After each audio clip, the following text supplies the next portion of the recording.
Welcome to another episode of the Everything Antarctica podcast. I'm Maddie Jordan, here with my co-host Johnny Harrison, and today we've got a very special guest in the room, Rewa Rendall. Rewa is a photographer and specialises in the dark art of photography back before digital was invented. She's come to tell us a little bit about what she does. So, Rewa, welcome to the show. Thank you very much. And what a wonderful show you boys have. I've been enjoying it. I've found out lots of information about everything Antarctic. Ice. The last time I was close to the ice was trying to chip out a frozen chicken from my freezer. So it's really nice to be in here and in this space with you and exploring the dark art of photography. Yeah. Thank you. Of all the different ice we touched on, freezer ice was not one of them, was it? It wasn't, no. No, might be 102, yeah. Well, it might be in the shorts or the Instagram reel. There you go. I might have to touch on it. Yeah. Nice. Yeah. Cool. So tell us about your experience with ice. We know that you've had some time down in Antarctica before. What's Yeah, well, should we go backwards before we go forwards? Let's go right to the start. Let's do that. Thank you. Yeah. Well, recently, about a year ago, there was a bit of a death in the family. My car carked it, and it was my prized possession. So I took it to the AA and had to try and get it fixed. And they said, "There's nothing we can do, but maybe take a seat while we have a last look at it." And on the the coffee table in the room was this magazine, and I thought, beautiful. I'll just show you the magazine here. I picked it up and I thought, well, I'm in for a treat. It said Antarctic Adventures on the front of it. And I thought, that's a beautiful thing. And then I thought, it was so familiar what I was looking at. I turned into some of the other pages in it and realised that was a trip I was involved in back in 2006. And so thank you to my car for dying on that particular day, because it transported me back to a time which I just was in heaven. We'd sailed from Ushuaia, at the bottom of South America, across the Drake Passage and down to the Antarctic Peninsula. And we were on a trip where we were able to try and achieve some first ascents, climb to the top of some peaks that hadn't been climbed before, and also some first descents, ski down them on skis, or actually on telemarks, so even better. We were with a crew of about 13 people, and I was an artist on board and trying to capture these views of these epic views and bring them back for people that weren't able to get there. So yeah, that was me. That was my chance with ice. Yeah. That is just such a bizarre story, and the fact that magazine, of all of the magazines that could have been sitting on that table in the whole world, does that have your photos in it from that trip? Or no, they're not my photographs. Yeah. They're Mark's photographs, but they're of me, so which is so unusual. I'm normally never in the camera and never in the photograph. Yeah, really funny. He's promoting a book that he's just written about all these disasters that happened in his life. However, this one wasn't a disaster, so Well, that's a positive. So this was good. So 13 people on the expedition. This must have been a pretty small ship, or a yacht, I'm guessing. Yeah. What sort of size? Can you put that in perspective for people? We know that sailing over the Drake Passage is pretty hectic at times, and you're in this tiny little boat. So what was that like? Yeah. So I think it's just longer than a bus. It's at 82 feet or something along those lines. It's not very big. And there's one toilet on board. It was a chemical toilet, and everybody had to use it at some stage. The passage across, we had 3 days we had a really good 3-day weather window. We're going back so far, so my memory's a little bit gone ski on it. But the weather window we found was quite unique in that we had 3 days of really good weather. So we crossed the Drake Passage there.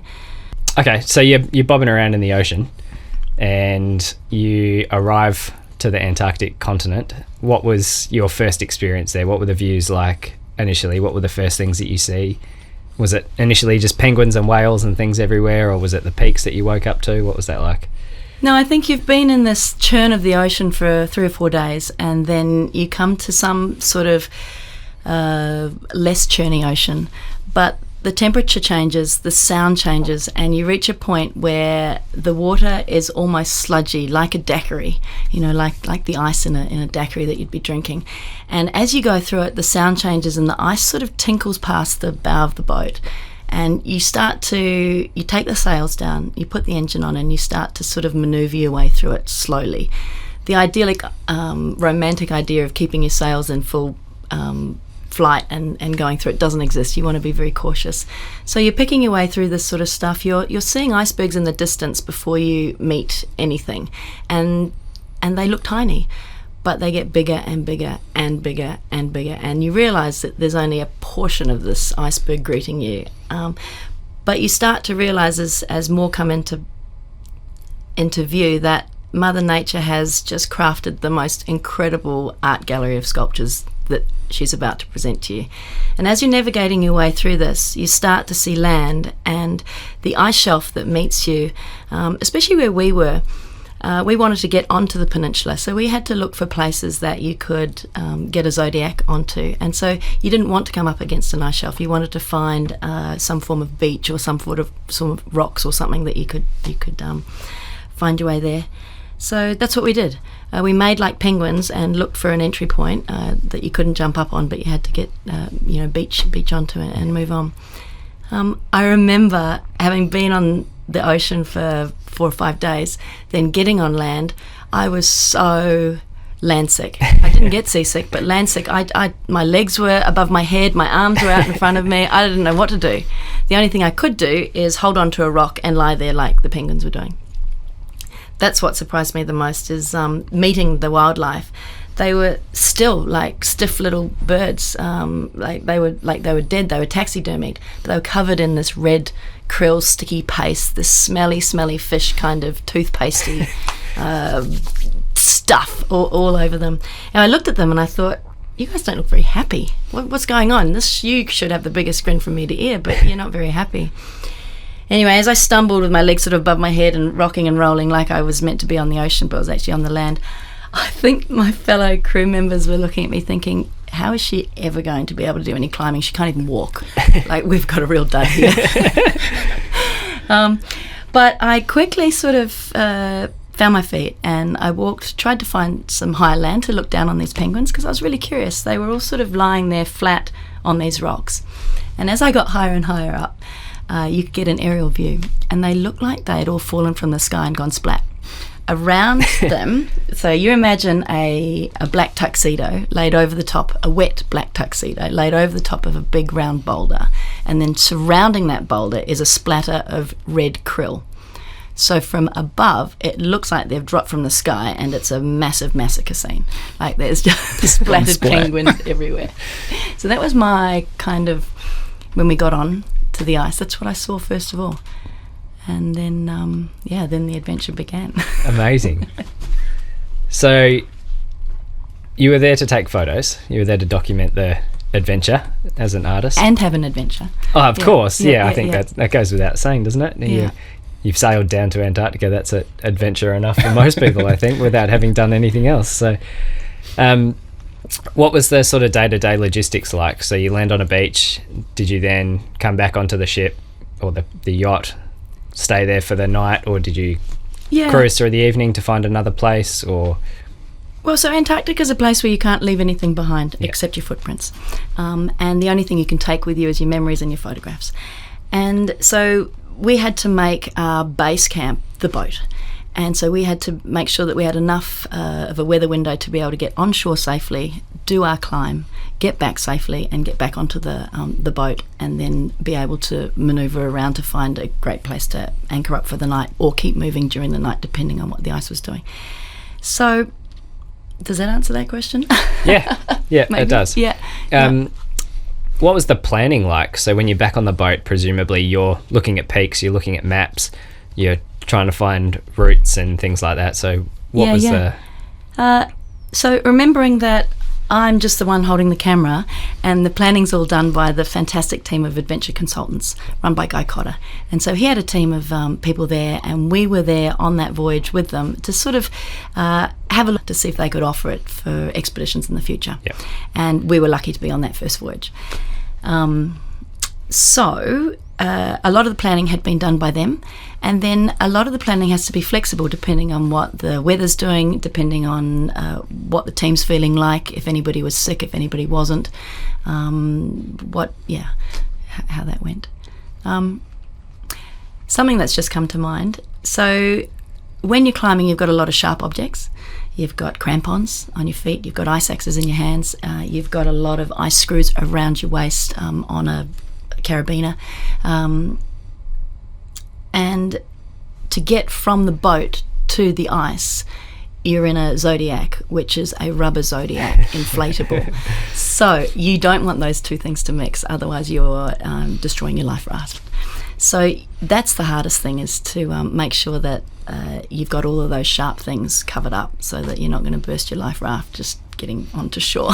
And presumably you've got all this other gear on as well, so moving generally isn't as easy as it potentially could be otherwise anyway. Yeah. There's some sort of freedom in it, in the sense that you've got everything you need to survive in a backpack on your back and nothing more. And you could keep going. For me, that's so freeing. For other people, that's probably their absolute personal hell. But I would easily transport myself back into that space any day. I think raising 2 teenagers is a lot more difficult than trying to survive on the ice. Yeah. So as far as your equipment and things like that, as far as your photography gear, obviously there must have been a fair bit in that kit as well. So a little bit more than just the bare bones of what these other people in the expedition are potentially carrying. Yeah. Thanks, Johnny. Really good question. So back in the day, before this was on the cusp of digital sort of just taking off, and so I had come from a formal training in photo media, so traditional photography, darkroom techniques, film cameras and things like that. And I'd grown up with a subscription to the National Geographics, and in those books I used to cut out any picture of an iceberg, a sled dog, an icicle, somebody on the top of Mount Everest, and I put them all into this little scrapbook that I made. And I dreamt of being able to take pictures like that and show them to the world. And so down there I wanted to take a camera with me that was going to be able to withstand the extreme environment, withstand my getting on and off these Zodiacs, climbing up these ice faces, or even just climbing some of the spaces that we wanted to, some of the routes we wanted to climb. So they had to be compact cameras. They had to be able to withstand getting really cold, and then also come back onto the boat and get warm again, if you like. So for me, that was these sturdy little ones that I've got in front of you here. One was the X-Pan, a little Hasselblad camera, and I could put that around my neck. It had one roll of film in it. It's a 35mm film camera, and what it does beautifully is has the same sort of view out of it like a rear view mirror in your car. A nice wide angle, you get the whole thing in there in one shot, and the quality is phenomenal. You can use slide film in it, and it takes 2.5 normal frames at one time. So you get this nice big panoramic view of it, and you can just shove it down the front of your puff jacket or your Gore-Tex. It stays dry and stays really accessible. So to show folks who are watching the video version of this, I'll just grab that for you. Oh yeah, that one right at the end there. So is that the exact camera that you took with you? This is the camera. Yeah, I brought it here in a sock today because that's you try and keep it with you all the time to take a picture. Originally I got this camera, I was mountaineering in New Zealand, I guess in preparation for getting down to the Antarctic one day, and I used to go around and I'd take views from the toilets, the dock toilets in high country huts all around New Zealand in a vertical panorama. I used to want to, I don't know why, but it was just to show people the most incredible spaces that we have here in New Zealand, and transport them there without having to get there themselves, without having to do the hard work. Those pictures ended up on toilet doors. They also ended up as phone cards, on the back of phone cards, before we had mobile phones. I always found that interesting because phone cards were such a small area to print on. But yeah. So although it's a nice compact camera, it's still got some weight to it. And when you put that around your neck, you got to be conscious that it's feel the weight of it. It's not like a mobile phone that you just sort of have in your pocket. Oh yeah, that's almost as heavy, if not maybe heavier than my DSLR. Yep, the Gruntier.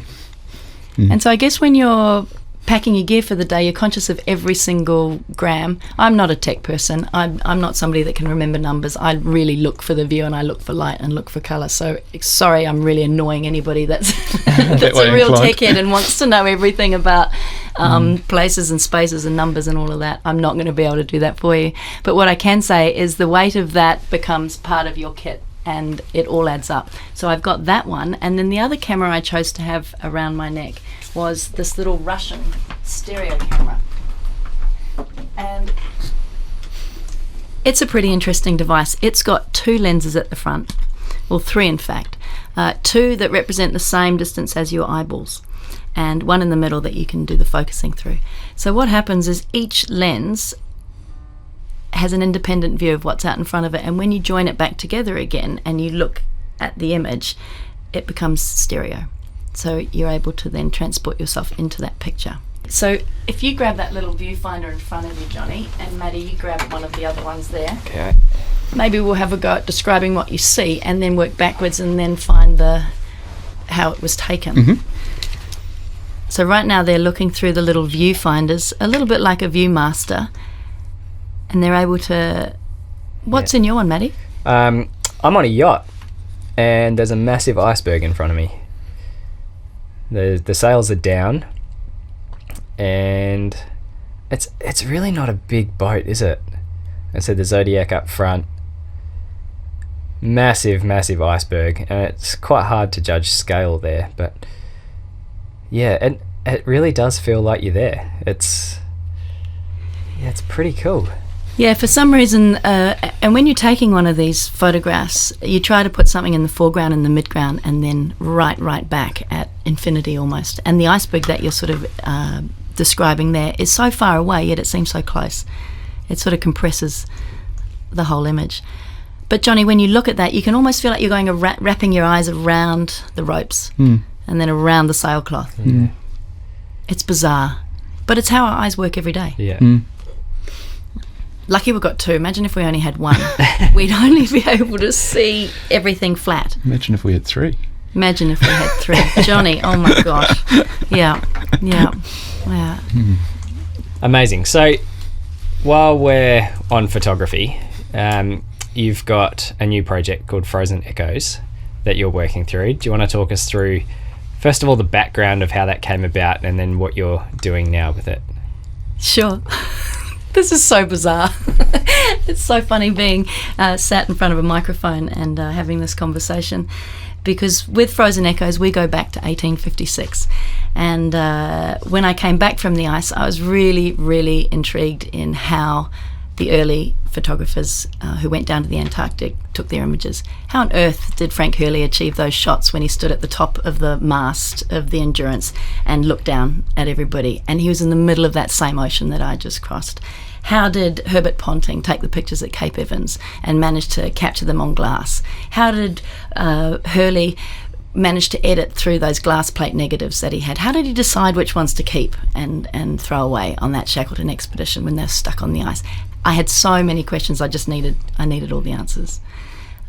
So when I got back from the ice, I took myself on another expedition, but it was into portraiture. It was into those early techniques of the Antarctic explorers. And boy, have I gone down a rabbit hole. Having done fine art at the Canberra School of Art many years ago, we'd done just a fun sort of lecture on alternative processes, and so I'd got a sniff of it. And when I mean a sniff of it, the chemistry that you use in these processes is just magic. So in traditional photography, you've got your fixers and your developers. When we go into wet plate photography, which is what I'm going to take you into a world of right now, there's a substance called collodion, and it's got the viscosity of dragon's blood. If you can imagine a dragon has cut its finger and it's just pouring out, it's a golden kind of glow, and it's a little bit sticky but a little bit runny, and you have to pour it onto a plate, and it creates an emulsion that you can then put into a bath of silver and make it light sensitive. And it's with that light sensitive plate that you can put it into the back of a camera and capture the light that falls on somebody's face. And yeah. Cool. So where have you got this set up at the moment, and why is that significant? Without having to go back to the Antarctic to make images using the space like Shackleton's hut in the background here, or the Cape Evans space where Ponting did, somehow all the stars aligned and a key came into my presence, and that key opened up the Kinsey cottage and studio, which is situated in Ferrymead Heritage Park. Now, this Kinsey's cottage was owned by a guy called Sir Joseph Kinsey, and he was a pretty spectacular guy. He had a huge big smile, a great big moustache, and he was a shipping agent for both Shackleton and for Scott and for many other people. Anybody that went on an expedition through Lyttelton met Kinsey, and they came to that space that Kinsey had, and they put their maps out on the tables, they showed images of previous expeditions, they shared stories, they looked at inventory, they planned their whole trip. And in that same building is a darkroom. Kinsey was a great photographer himself. He loved sharing images as well. And so he had this darkroom and he would make images there. He also would share that darkroom with the likes of Herbert Ponting. And it was Herbert who, in that space, created some of the first images that came back from Scott's expedition. Herbert came back early, and I call him Herbert because it's a cool name, isn't it? Yeah. Everybody refers to him as Ponting, but let's call him Herbert. Herb. Hey, Herb. So he's in that dark room, that very dark room, with the ticking clock and the beautiful smell of chemistry as well. And he's creating these images, which the rest of the world end up seeing. He's starting the original narrative of Scott's demise, if you like, of his tragedy. But he didn't know that yet. He came back early from the expedition to start the project, the editing of all the images, and then get it out to the public. He had to change the ending, though. Yeah. Yeah, unfortunately. Yeah. So, when we were able to open up the door, that opened up a whole opportunity to not only do a deep dive into this wet plate photography, but do it in an authentic environment. So instead of having to get all the way down to Cape Evans, which I will one day, I was able to practice that there. So we decided to embark on a expedition into portraiture and invite people that were connected with the Antarctic to come into this space and enjoy having their own photograph crafted with this wet plate technique. Now, for the record, Ponting and Hurley did not use wet plate. They couldn't have. The chemistry would have frozen in place. There was no way to keep a plate wet for the 8 minutes that it's needed to before it dries out. So they used a dry plate technique, which was invented just after the wet plate. Wet plate 1856. They went down in just after 1904 and onwards from there. And they were championing a dry plate technique where the emulsion was already on the glass plates, and all they had to do, listen to me, oh my goodness, sorry.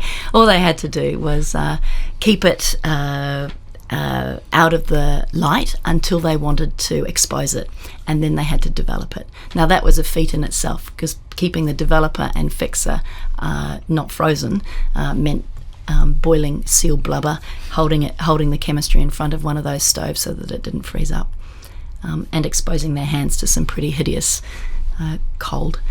Yeah. We take for granted these days how simple it is just to pick up a camera, push a button 50 times, go through and say, oh yeah, one of these is all good, we'll delete 49 of them. But they didn't have that option back in the day. It was just, you take one photo, it's extremely time consuming, and you better make sure that you've double checked everything, your exposure's correct, all of those sorts of things. So very, very different to what we experience these days. Yeah, we were talking earlier about how heavy the cameras are. So imagine back in the day carrying around a box of glass plates, the weight of them in themselves, just so heavy. And you've got a limited number of plates. You might have 12. I'll just pick a number. You might have 12. That means you've got 12 shots. You can't erase them. You can't delete them. You can't sort of... overwrite. Yeah, that's it. You've got 12 to do. So you pick your shot, and you compose it in your mind well before you've even taken the slide out of that and put it into the dark holder. And it's a very, very thoughtful process. Ponting used to ask his subjects to pont for him, and that meant posing Ponting's way. Classic. Yeah. Very cool. So, Maddie, you've experienced having this process done. I have. To yourself. So when you entered Kinsey's cottage, how was that for you? I mean, it's not just as simple as you going in to get a portrait taken, right? the whole experience of going out to the Heritage Park is quite special in itself, because there are a lot of, I think they've got a steam train there, and you can look at the old switching room from when the telephones used to connect to one another. So the ambience of the entire place is quite special. But to have that cottage sitting pretty much right in the middle of it, and many people will walk past and just think it's an old cottage from somewhere in Christchurch and just perhaps not think much of it. And having been out to the Heritage Park a number of times before I sat down to get my portrait taken, that was pretty much the experience that I had. I was like, cool, there's another old building, just walk on past, go and get myself some food and whatever.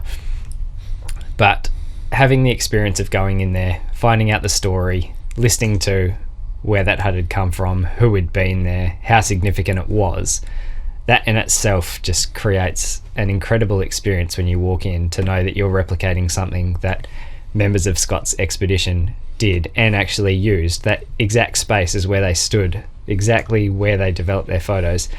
It's quite moving when you walk in there. It's quite a small space as well, the developing room. But yeah, the whole experience of sitting down in front of this box camera. I actually remember you sat me down and I didn't know what to do with my hands. I was just, I don't know, do I put them here? I don't know. Like, I'm very similar. I'm not often on the other side of the camera, although I'm doing a filmed podcast now, so I'm sitting on the other side of the camera quite a lot, but I'm usually the one behind the camera taking photos and making videos and things. So you made me feel quite comfortable. Like, I don't think it was anything. It probably would have been intimidating had I just rocked up somewhere and someone's just gone, sit down there, we'll take your portrait. But the whole experience of you sharing your knowledge of the space, how it came to be, how you came to be working in it, and the history behind the techniques and the photography, you just sit down and you're like, okay, you know what, I'm in good hands here, this is fine. Even still, I didn't know what to do with my hands, and there's a photo out there somewhere of eventually when it got taken. But I remember we had a little bit of an issue. There was a double exposure on mine, so I opened up, I think you took the lens cap off, put it back on, and the shot didn't actually fire. So we're like, oh, we'll do that again, and we're quite worried. We're like, oh no. And I had to sit still for an even longer period of time while you were fiddling around with some things, and I was like, we've just wasted a plate. Like, just felt quite bad. But when we developed it, you're sitting there and it is literally just a plate, and all of a sudden you see your face appearing on this underneath all the chemicals, and it is magic. It's like a dark art, honestly. It's pretty special. So yeah, I had a great experience there, and I think there are a lot more people that should go out and get it done. I just wish I had my beard post-winter. I wish I hadn't shaved it off before I went in there. It would have been a more authentic Antarctic experience, a little bit more rugged. But yeah, it was really cool. I think what you're doing is very special. Thank you, Maddie. Yeah, it's a real honour to be in Kinsey's space. Yeah. Like, you do feel his presence. There's a portrait of him above the fireplace, and often we have the fireplace going, the light all flickering and the crackling of the timber, and you kind of feel that Scott's in there too, and sometimes you can hear Shackleton. They've all been there. You know that. It's written in the history books. There's Ponting's signature is in the visitor's book from that space too. He even makes comment and tribute to Kinsey in one of his novels, thanking him for allowing him to use that space to develop some of his images. So it really is possibly the most authentic place you could visit and be transported into that era. I love the ticking of the clock that's happening whilst we're in that darkroom space. I love the red light that's on, and that's the only light that's in there. And we share that moment together. The person who comes in and sits for their portrait has their hands on the plate and develops it with me and watches their negative transform into a positive. And that's a real moment for everybody, in the sense that there are no filters in your mind anymore. You are seeing exactly how you are. You're back to front and you're upside down. It normally is a mirror or your mind that flips it and turns it into the positive image that we see. But in this raw state, the picture of who you really are comes to life. And that's a really, really powerful thing to experience. Yeah. I remember you saying to me when I was sitting down that often people would only have one photograph ever taken of them in their entire life. Like, this was a big deal back in the day. It's not like you can just pull your phone out and you've taken 50 photos in the space of a couple of hours. It's like, this was an event. You got dressed up for this. Like, it was expensive, and that was it. You have one photo of you essentially for your whole life. So yeah, when you think about it like that, it got me questioning about how frivolously we use cameras and things these days just to take photos of everything. And I'm guilty of this more than just about anybody. But yeah, the whole experience of knowing how special it is to have a portrait taken like that is, yeah, it's a very different way of looking at photography. Yeah, I mean, I've got a telephone as well, and in the sense that you can rattle off thousands of images in a day. I mean, and that's not even making video. And then say you did video content at 23, 4, 5, whatever many frames per second that you want to do. You've got so much video content and so many images being put into the abyss every second. But what does that all mean? Where's the quality in that? Where's the endurance of those images? Where's it all going to go? With this experience, you contemplate yourself. You sit there and you let the light transport from your face through the camera onto the plate, and the layers of light are captured, and they're captured there forever. These plates, these legacy plates, will last beyond your lifetime and into generations beyond you. It's an experience where it's like nothing else. It's not a disposable thing. It's something where we are there, we are very present, and we're very connected to the image that happens. Yeah. I think it's almost like you could say that you can take a picture, but this is taking a photograph, and just the very different, it's like in the taking of the photograph, that is the experience, and that's fundamentally different to what we do as far as you take a picture of this, you take a picture of that, but it's not, you're not actually capturing a photograph of something and letting that be the experience. So quickly we move on to the next thing, and spending that time and actually investing in that is so special. Yeah, you're absolutely right there, Johnny. It's the art of observation rather than taking and making. And when you truly observe yourself, as you do in a portrait, being able to just sort of sit there, look at yourself in the lens, see the reflection, contemplate where you are, who you are, it's a really, really unique thing that you're going through. My father taught me photography, but he didn't let me use his camera for a very long time. He made me learn tennis, and I know that sounds really crazy, but it was in observing where the ball was going to go. It was observing how the person hit the ball and anticipating where it was going to land. And Dad had a beautiful camera. He has a Hasselblad camera, and he would position that. He would open up the lens. He would show me where it was going to be focused on, and then he would say wait. And as the players hit the shots, as the ball eventually would land exactly where he'd positioned that camera for, and it was a matter of capturing it at that moment. And that's the style of photography that I've taken on. That's photography to me. It's the art of observing something. It's waiting, it's anticipating, it's getting to know the person. And for me, it's such a wonderful experience when somebody comes into Kinsey's studio, sits themselves down there. Not only do they share with me their beautiful face, but they share with me part of their soul. I can see it in the camera, I can see it through the lens, and then together we can see it transform on this glass plate or tintype plate in the darkroom alongside Herbert. Yeah. So cool. So cool. So how many of these photos have you taken so far using this technique? Yeah, so I think we've had about 45 people through Kinsey's front door there. Which has been great. And in those 45 people, there have been amazing connections made. We opened up the project and we called it Frozen Echoes, and it was to continue the legacy of those early explorers through the lens of photography. So looking at some of those images that Ponting did of the frozen faces of the men that had come in out of the cold, God knows where they'd got to, God knows where they think they were getting to. They'd come back, they were frostbitten, icicles coming out of their noses, their eyes were almost sort of stuck in that constant gaze, but you could sense that they were still alive, although you could feel how cold the picture is.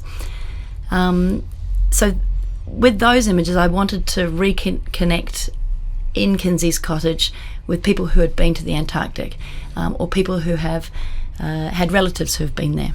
And with Christchurch being the gateway to the Antarctic, we've got so many connections that you wouldn't even dream of until they sort of turn up and share their story with you. Yeah. It's a great place for us to be based for this podcast as well, because there are countless people that have had some sort of connection to the Antarctic, whether they're working there now, whether they worked there, back in the 50s. Some visited even earlier than that. It's pretty cool. So many people just available to open up these projects too. So I think what you're doing is really, really cool. Yeah.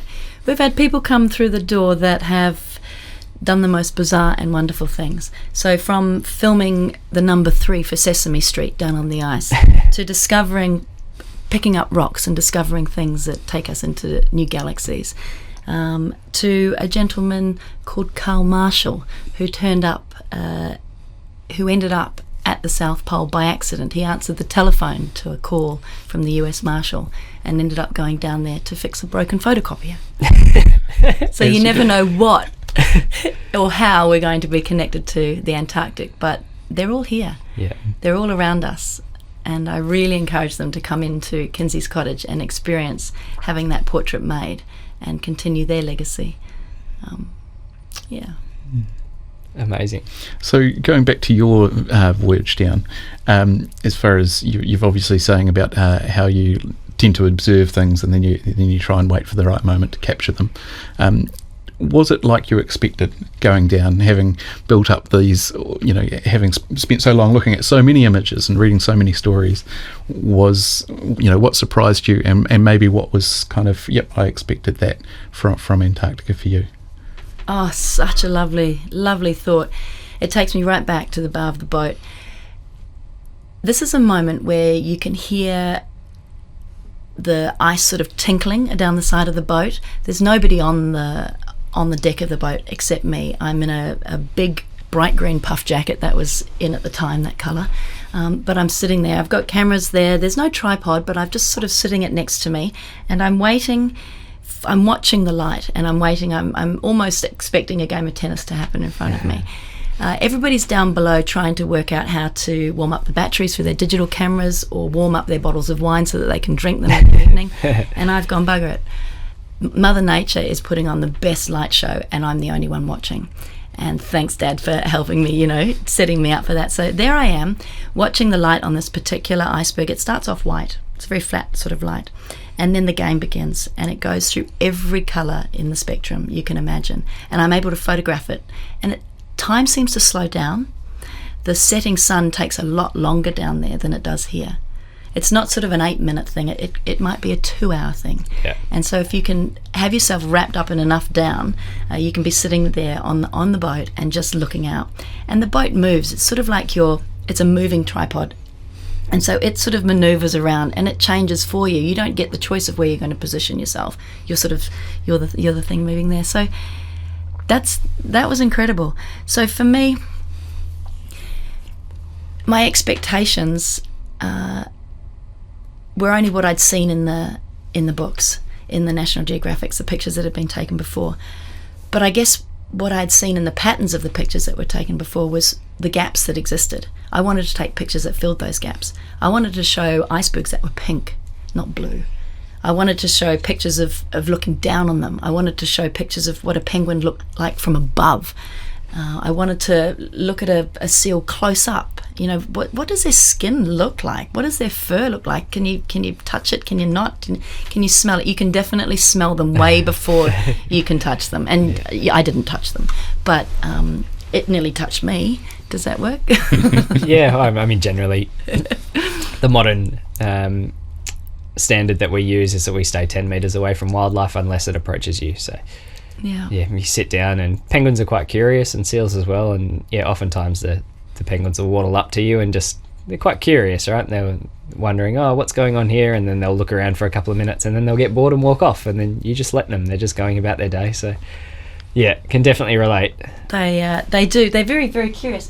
So, Maddie, what sort of seal is that one there? Do you know? Well, it's a crab eater. Are they friendly? No. I've never got close enough to one. No, and how big would a crab eater seal be? I mean, they'd probably be pretty similar size to a Weddell. I know that doesn't really answer the question, but Probably about 3 metres long, yeah, maybe. around 3 metres. About 3 3 4 metres metres. long, and they're so how heavy are they? Probably half a tonne. So Half a ton. yeah, 400 kilos, Yeah. I would have thought. So this shot that you're just looking at there was taken just after I'd been looking at the penguins from above, and I was coming back down this sort of rocky outcrop, and there was a nice smooth, sort of like the pebbles had all been smoothed out, and I thought, oh, this is a perfect place to lay out my camera gear, change a couple of lenses over, clean a few bits and pieces, and just recapture my, capture my breath and work out what to do next. The art of observing. So I've got all my camera gear laid out, backpack's off, and it's all out in the nice sun. And I'm thinking, this is perfect. And then this creature, this thing here, comes up and just like, what do you call it? Sort of like a slug, sort of moves itself closer to me. It hasn't even noticed that I'm there. It doesn't care that I'm there. In fact, it is the master craftsman in having smoothed out this space. So I am sitting exactly where it likes to sit. So I've removed myself except for my camera bag. That is the only thing that is underneath that creature. And I'm thinking, right now I'm going to have to sit here for quite some time until it removes itself. Now, remembering my camera gear was not in the bag, it's just the bag on screen. And I'm sitting there watching it, so I'm able to take pictures of it. And it's got its nose up. It's now sniffing. It can smell me. I don't smell that great, but it can smell me. And its whiskers are sort of twitching, and they're catching the light, and you can almost see each shard of light on each whisker. And it was just the most beautiful play and getting to know this creature. But it was pretty big and pretty smelly. Yeah. I've still got that bag. Yeah. You managed to salvage it. Yeah, it moved away after a while. Yep. Yeah. Phenomenal. Crazy. Yeah. Yeah, Yep. I think that's often, and I guess one of the things that I've noticed from my sort of photographic journey down on the ice is that often you can take a photo and people, particularly in the modern era, just scroll past it and it's like, oh yeah, it's no big deal. But then when you end up actually telling the story behind the photo, that's where it's like, actually, this is actually a really amazing image because this, and this. It's not just necessarily that the photo represents a very short amount of time there. It's actually when you fill in the blanks for people, and I find it so hard sometimes to actually convey what this place is because it's so foreign to so many people. And so the people don't necessarily have a natural association with the Antarctic. And so to actually sort of say, oh, right, here, have a look at this photo, it's like, oh, well, that's very nice colour on paper, or it looks great on a screen. Cool, great. It's not the best photo. I wouldn't want to put it on my wall, kind of thing. But when you actually understand, okay, this shot was taken at whatever temperature, or I stood outside for hours to take this particular photo, or this thing has taken me months to stitch together. It just doesn't translate, I suppose. That's what we're trying to do, right? We're trying to tell stories, and yeah, it often is the story behind the photo that has a lot of impact. I mean, exactly what you say. You can look at a photo and go, oh yeah, that's really nice. Oh yeah, there's another photo, that's also really nice. But understanding exactly what you went through, I mean, it's hard for someone who's looking at a picture of Antarctica to appreciate how cold it is when that photo was taken, or how dark it is when you're outside trying to take photos of auroras and things like that in the middle of winter. And to put yourself in that position was often something that I came back to when I was standing outside looking at the auroras or out at Discovery Hut. It's hard not to compare your lived experience to what the early explorers went through. And one of my favourite moments was heading over to Discovery Hut in the middle of winter, and just a hut point where that hut is cold, it's dark, it's windy, it's a pretty miserable place. But I was there relatively warm in all of my gear. But you think back to, Scott and his men in the early 1900s lived around this hut, in the hut, on the ship, by the hut. How did they do that? I often think that there are not many people, even modern day Antarctic explorers and Antarcticans, that would not have survived that experience and what they went through, because it was so different. They were just built so differently. Absolutely. I don't think we have an appreciation for resilience like they did. I don't think we even have resilience like they did anymore. I think it's sort of been lost. This opportunity, when you step back into these hut spaces or even into Kinsey's cottage, you can reconnect with that resilience that was needed to take those pictures, to see that shot, to have the foresight to go, that shot needs to be crafted so that other people can experience this. And a bit like what we were saying with the stereo pictures, create an image where people can enter it and be there and explore that image. Although they won't ever be able to get there physically or be part of it, do it with the image. And yeah. And I think that's one of the beautiful things that your project does, as far as it also cements, it kind of brings multiple different things together. So it's like we've got these new people that are potentially, not to the same degree by any stretch of the imagination, explorers and people that are going on these adventures in their own right, and then you're sort of tying it beautifully together with this a process and this experience of a different nature around that whole capturing their photograph and making sure that actually some essence of their experience is preserved. You've brought a photo in today, which you contemplated leaving in the car, but I'm very glad you didn't. So I'm just going to get you to talk us through this because it's quite special. Oh, yeah. So there's the most magic place in Ferrymead, and it's the Canterbury Photography Museum. And you go in behind a locked door, and it's a treasure chest of images that they've collected over 25 years, donated by people from Canterbury, about the history of Christchurch and the greater region. And being involved there the last few months, whilst we've been doing the Frozen Echoes project, not only have they helped me with equipment to authenticate the space and kit it out, but they have been uncovering some absolute treasures. And last week they found this for me. Now, what we're looking at here is a picture of Kinsey himself sitting in his front yard where the Kinsey cottage was situated in Warramoo, which is in Papanui. And in front of that is the crew of the Nimrod. Now, this picture was taken in 1907. Kinsey's here with his hat, his moustache, and his huge big grin. And I don't think it gets better than that.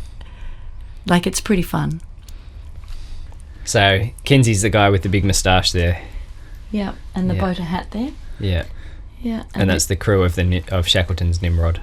Of Shackleton's Nimrod, 1907, before they left Port Littleton for their adventure south. So every week there's something else that links us right back to Kinsey's vision of connection. I mentioned he was a shipping agent and also a fantastic photographer, but he was a guy with a huge smile. He wanted to make everybody connect with somebody else and hear their story and share their story and help facilitate whatever adventure they needed to get on. I haven't gone into any of the other narratives. I've just stuck with the Antarctic one, but can you imagine the other people that have come into Kinsey's realm and been part of his life? I can't wait to find those stories out. Yeah. Well, it's almost like you're continuing his legacy, which is something pretty special because you're in his space and you are connecting people through the Antarctic to Christchurch and to the wider region and to other people as well, which is it's really special what you're doing. Well, I hope I'm doing him proud. I'm sure. The Martin James, who had the key to Kinsey's cottage, he looks the exact spit of Kinsey. It is just ridiculous. Honestly, he was the very first picture we took with the equipment in there once we got it all set up and opened up the project. And we took this image of Kinsey we took this image of Martin and it came to life, and honestly everybody went, but that's Kinsey. It was just crazy. He had the same hat, the same moustache and the same beautiful smile. So without Martin, the door wouldn't be open. Yeah, so big thanks out to him. And the staff at Ferrymead Heritage Park, they've just been fantastic. Public can go and visit there 7 days a week, and they can go and see the Kinsey cottage and so much other history as well. Cool. which is If people are based in Christchurch or based in New Zealand and are prepared to travel and want to come and have their photo taken with you, how do they go about that? How do they get in touch with you? Yeah. So they can either just find me through my website, Yep. and I can spell it out. It's just my name, rewarendall.com, easy peasy. We might make a comment later for that, we'll put it in the description. spell it for those who need it. Yeah. So I've got a booking system in there. I've got a little bit more information as well, and a lot of examples of portraits that have been made. Even the one of Carl, who got to the South Pole by accident. Amazing. Yeah. To fix a photocopier. I just love him. He's just fantastic. To fix a photocopier, yeah. And what a great thing he did. Yeah. We probably don't even need a photocopier at the South Pole anymore, but back in the day, 1976, there was definitely a photocopier there that needed repairing. So he's a hoot. So you can get in touch with me via telephone or by the website, make a booking, and get you sat in front of the camera and enjoy the experience with Kinsey. Amazing. Yeah, I can't encourage people enough to go and do it. It's more than just having a photo taken. It's a full experience for quite some time. So block out some time in your calendar and go and make it happen. I have to get you there, Johnny. Yeah, keen as. Yeah, you're next. Sign me up.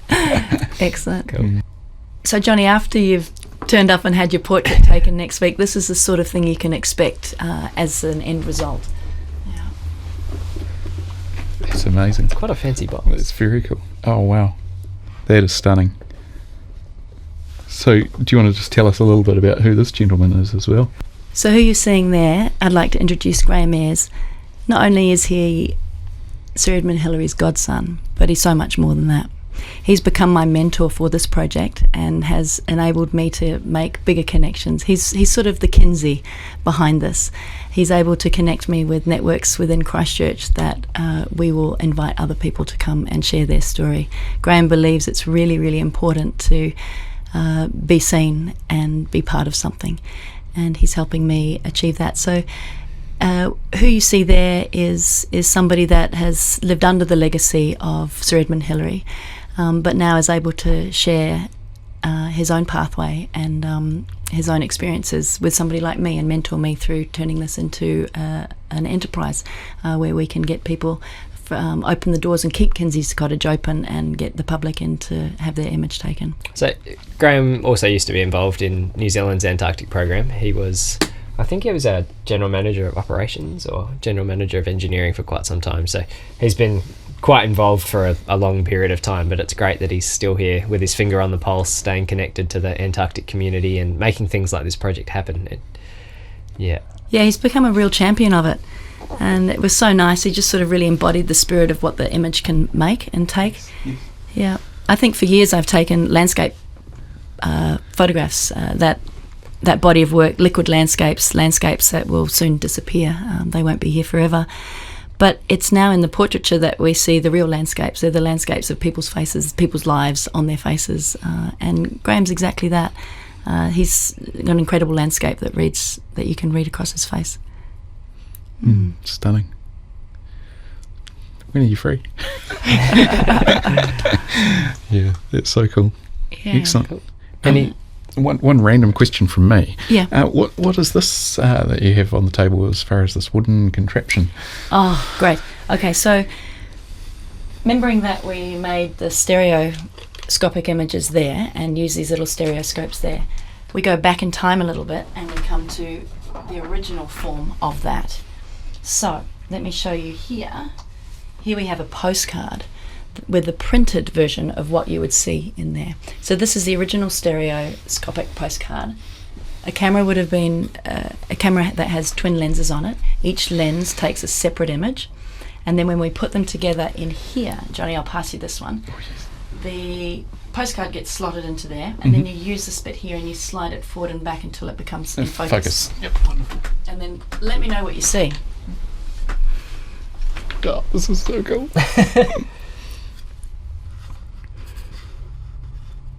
Wow. Yeah, so we see a gentleman standing on some ice, and in this whole ice field, so there's these giant pieces of ice, and behind him, I can only presume it's a glacier of some sort, and just these giant bits of bits of ice. Just phenomenal. And like with the other stereo images we were seeing earlier, it's that true depth of field thing, as far as foreground, midground, and then in the background as well, having that depth to the photo that we wouldn't normally get from just a flat image, right? And sort of, as you were sort of saying, you're able to sort of see around rather than it just being a kind of static image of sorts. That's unreal. Did it pop into focus for you? Yeah.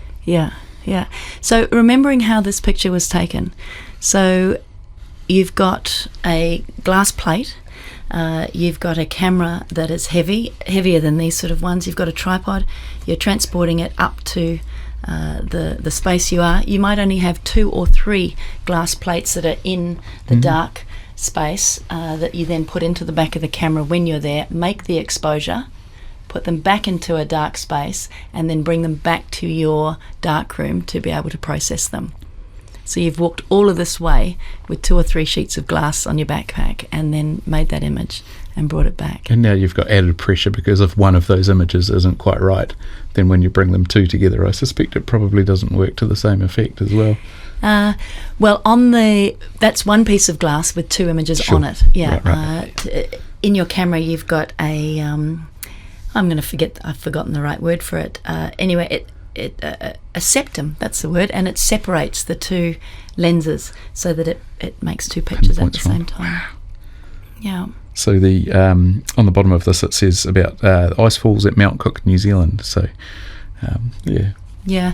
What was really cool was on the back of these postcards. So what the photographer would do is, using that glass negative, they would make several positives, several images this way, and then they'd mount them on these postcards and they'd write the description on it, and then they would share them with other photographers, and this would become something that they would take out of their take on their journeys and share their experiences and invite other people to go and see them as well. So you might take 10 pictures of this and you might share one with me, and I'll add it to my little slideshow and I'll go and talk about this. And Maddie did this, check this picture out, and you'll have that description. And so we accumulate this mass of imagery from around the world where explorers like yourselves have gone and shared your stories. So this is before Instagram was Instagram. That is, we are looking at early Instagram photographs there, absolutely. And filters as well, not quite, but yeah. That's right. Very, very cool. That is just stunning. Oh, so cool. What's the significance of the book that you've got there? Let's have a look at this one. This is The Great White South by Ponting himself. And there was just a passage in it where he pays tribute to Kinsey, the agent of the expedition, and Mrs. Kinsey, who he says, "I owe a debt of gratitude for some delightful hours spent in their beautiful country home at Clifton," the one we see in the photograph there, "and for the assistance in my work, which they so kindly gave me in placing their fine photographic laboratory at my disposal," talking about the space in which you can get your portrait made. You've just nonchalantly picked up a plate, which I'm presuming that you're using as a bookmark, which looks incredible, and the fact that didn't come up first is striking. But what's the significance of that? So in order to do this deep dive into the black art of wet plate photography, I needed to up my game. And I needed to go and do a masterclass in this type of work. There's not very many people in the world that have this craft down to a fine art, but Craig Tuffin is one of those people. So I went over to do a masterclass with him in Australia, and we did a series of images, which was sort of like showing the idea of what frozen echoes would look like. So I remember saying to Craig, I'm going to take pictures of people that look like the pictures that Ponting took when they came back from the ice. And he said, "Okay, who have you got lined up for that?" And I said, you're here, right? So not only have I got Craig to sit there, but this was just one that we made on a tin plate. So this is just straight onto a piece of aluminium. And you can get this sort of exposure that way and this sort of result. It's beautiful. It's a one-off. you then put a piece of, you then sort of lacquer it, and then it becomes something permanent that's a keeper. They use these, I think, in wartime, where they would be able to make them and then send them to their loved ones, so that, and they were pretty robust. You know, you couldn't destroy them. The glass plates were a lot more fragile. I do want to show you some of Craig on glass plate. I think they're in the case there. Can I do that? Yeah, absolutely. Yeah. So Craig Duffin's a master wet plate photographer, and he is so fantastic to learn from. Not only does he tolerate all my stupid questions, but he also is a firm believer that you have to make mistakes to learn from them. Yeah. And so embracing those mistakes, so stepping into the unknown and being curious about it. Why did that happen? Where has this gone wrong? Or is that a godsend? You know, where's this gone? So it's been for me, he's the perfect person to lead the exploration into this type of photography, because every time we go into Kinsey's cottage and take a wet plate, there's no guarantee. You're working with the chemistry. It's so fickle in the sense that it's really sensitive to temperature, really sensitive to how people are feeling. And the camera, you know, you've got to be one with it. It becomes a dance that you're doing with the person, the equipment, the chemistry, and the space. It's a wee bit of it. Yeah, it's an experience. It's not an image. It's an experience. Yeah. Amazing. Yeah. All right, let me find the glass one, because it's kind of crazy. It's so cool. What is that word when you have a prototype? Or no, not a prototype. A proof of concept. Yeah, that's good. Thanks. Got it. Let's see if we can find that here.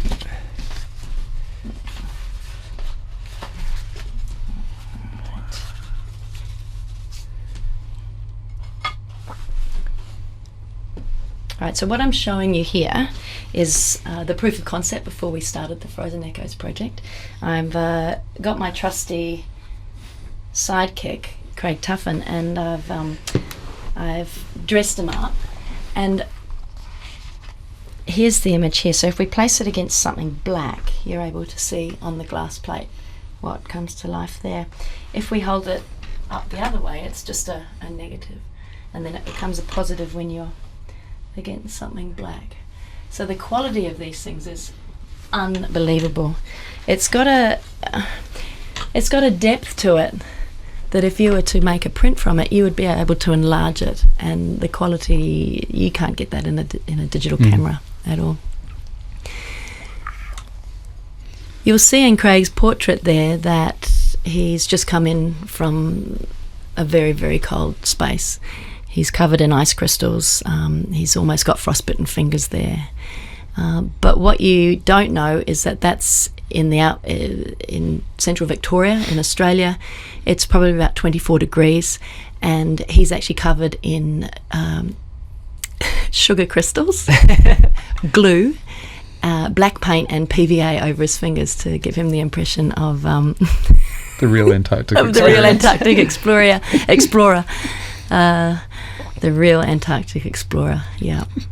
I was waiting for you to tell us that you just threw him in a freezer for a few hours and then sprayed him with some water to produce some icicles.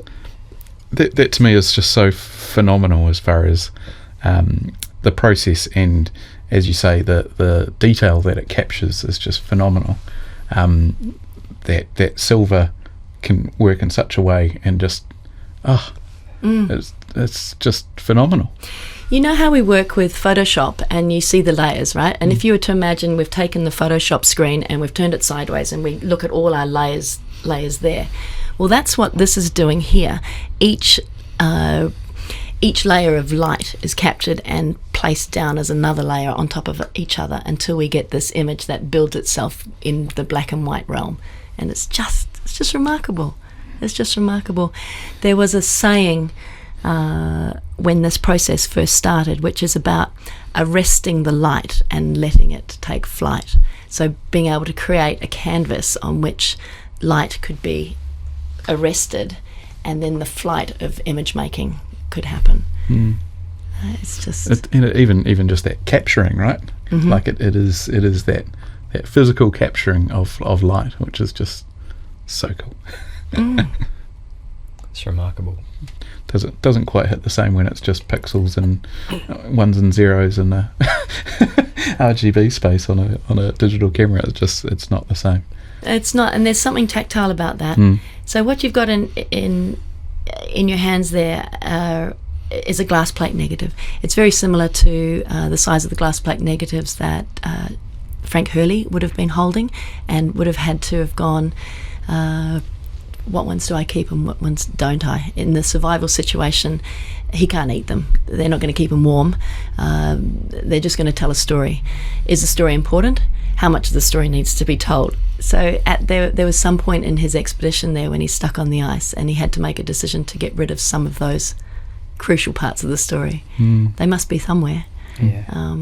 And as you say, I mean, you just look at the thickness of that even, and just the weight of that alone on just one, and you think how many there must have been, and how many, who knows how many are, and where they are. It's phenomenal to think that, okay, these are the ones that made the cut, so to speak, and got taken with them, and made sure that they preserved them. And those are the ones we see today. I have read snippets about Frank Hurley putting his gear into containers and then sealing it so that the water couldn't get in, the salt water, when they were in their little life rafts and so forth. So perhaps there's some of those sealed containers still in existence somewhere. At the same time, I've also read or heard in conversation that he was a very, very good editor, and instead of just discarding his plates, he smashed them so he couldn't go back. They were done. They were gone. He couldn't think about them again. Had to move forward. Interesting as far as a perfectionism quality to it, as far as saying, yep, I've spent all this time, I've done all this effort, right, that's my final edit. That's phenomenal. You think, like, as far as a modern day digital, where it's like, oh well, you can always go back, or it just doesn't, again, it's a completely different thing. We almost overshoot for the sake of making sure we don't miss something, but it's actually the opposite here. When you're going through the art of observation, you look, and then you see it all, and then you capture it. Until you can learn to look, you can't really see. That's beautiful.